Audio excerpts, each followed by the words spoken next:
In this session, we're going to look at a simple bass line and how well that works with accompanying just a voice.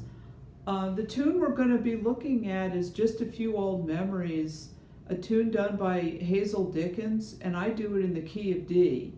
I'm going to play you the verse and the chorus, and then we'll talk about it, what the possible choices are for you to play this tune, and some other things about it. Okay, Just a Few Old Memories.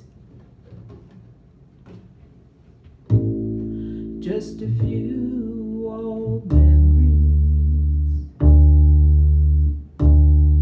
slipped in through the door,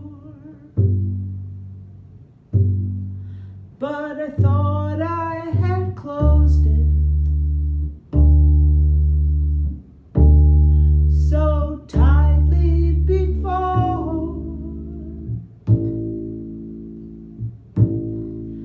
I can't understand it, why it should bother my mind, for it all belongs to another place and time. Just a few old keepsakes way back on the shelf. No, they don't mean nothing. Why, I'm surprised they're still left.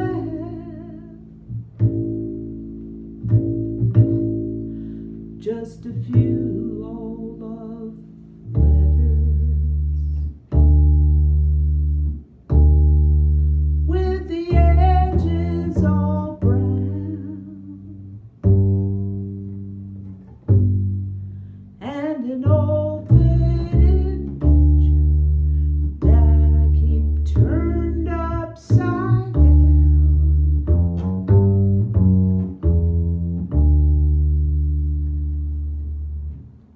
Okay, well, you can hear that I made that a little bit more complex at the end.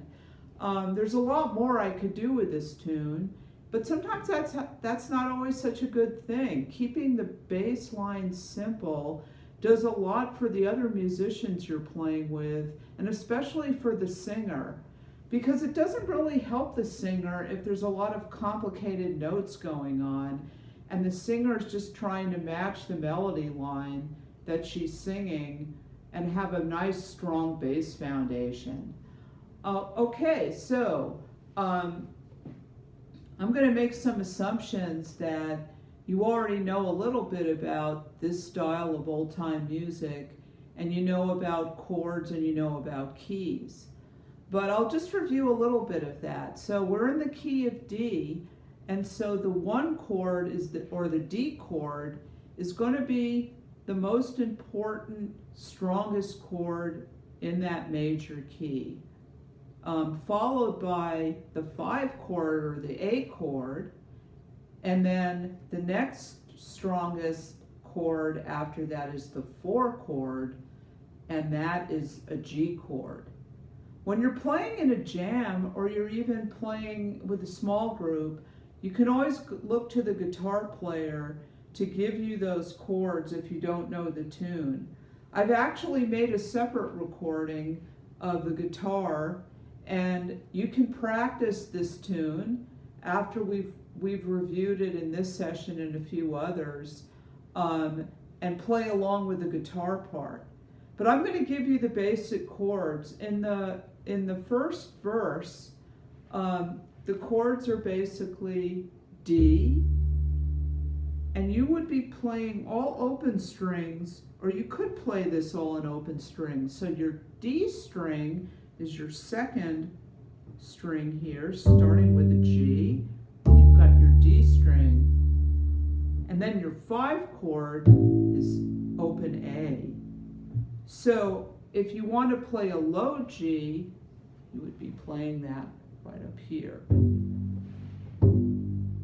Okay, so this tune can actually start with, on an A chord, almost as a pickup, just a few old memories to D.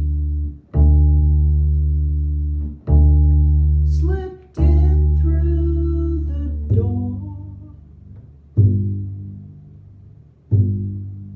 Now what I'm doing here is I'm just simply playing the first note of each measure. And this is a waltz, or it's in 3/4 time. So a bass player needs to be conscious of what the time of the tune is, or what the meter is. So common meters are 4/4 or 3/4 or 6/8 that you'll run into in old time music. Sometimes 4/4, if it's a fast tune, almost feels like 2/4. That is, that there are two strong beats to the measure. Even though you might be 1, 2, 3, 4, 1, 2, 3, 4, you're really feeling 1. In other words, it feels like it's in 2, 1, 2, rather than 1, 2, 3, 4, 1, 2, 3, 4. Okay. Not to get diverted there, but a waltz, which is this tune, just a few old memories, is 3 beats to a measure. And so the strongest beat is the first beat.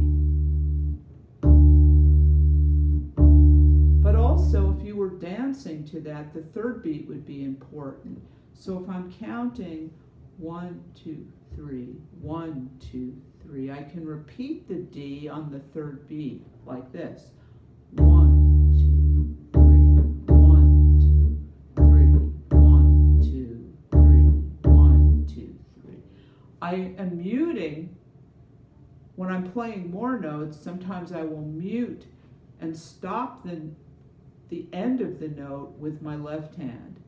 So for a bass player, being very strong and articulate, that is having a good attack to your note when you start it, but also, in some cases, you might want to cleanly end that note in order to play a second note, like I just showed you. So 1, 2, 3, 1, 2, 3, 1, 2, 3, 1, 2, 3.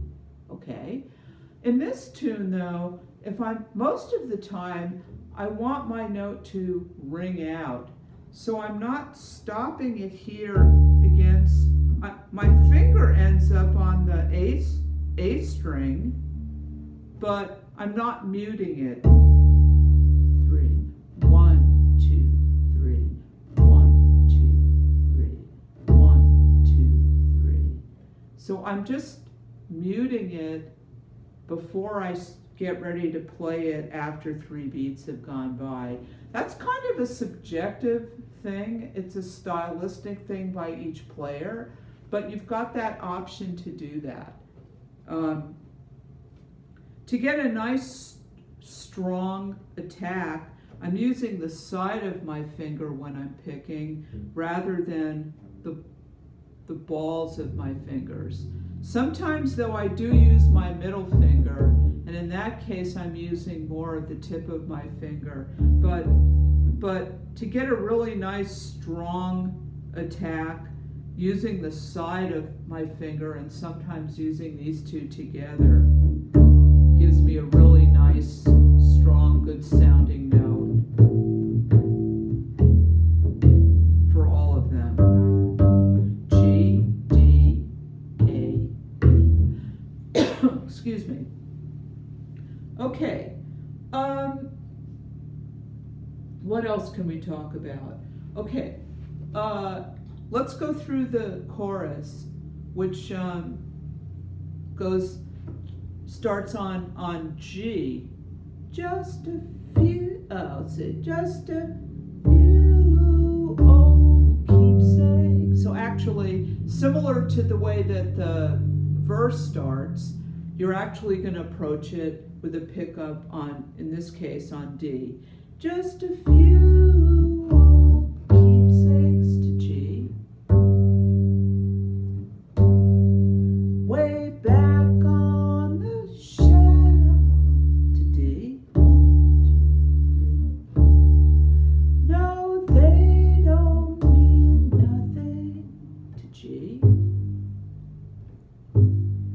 Why, I'm surprised they're still left. Just a few old love letters with the edges all brown, and an old faded picture I keep turned upside down.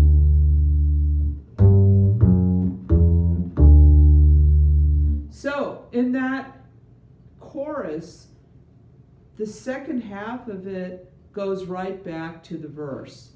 So in terms of the chords, so again, it starts just a few old keepsakes in G, way back on the shelf to D, though they don't mean nothing.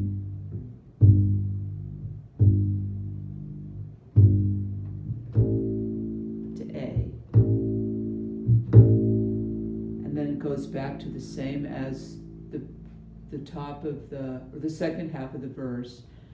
Just a few old love letters to D.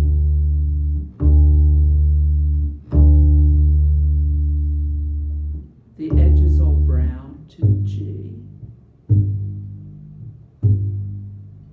And an old faded picture, D. Just one bar to A, to D, to G, walk down to D. Okay, so what did we talk about today?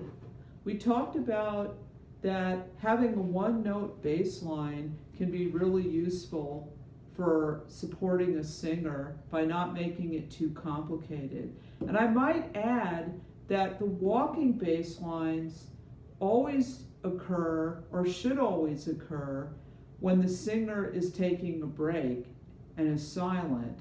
So those walk-ups that you heard, or walk-downs, are not when the singer is singing.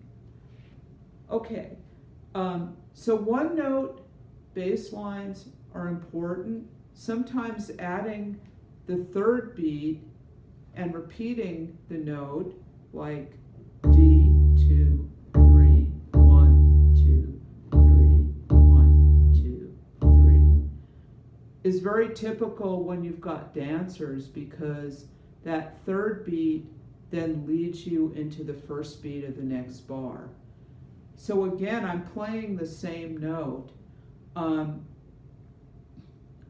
It reinforces the harmony, the harmonic structure of the key of D for the bass player to play the root note, or the first note of that chord that you happen to be on. So in D, playing the D note, in playing a G chord, there are three notes, G, B, and D, but the bass player would primarily, in a one note, be playing a G and repeating that G. The second note choice would probably be to play the fifth, or the D. And you'll hear me do that sometimes. So keeping it simple, trying to stay with one note, the root note of the chord, is going to be a good strategy.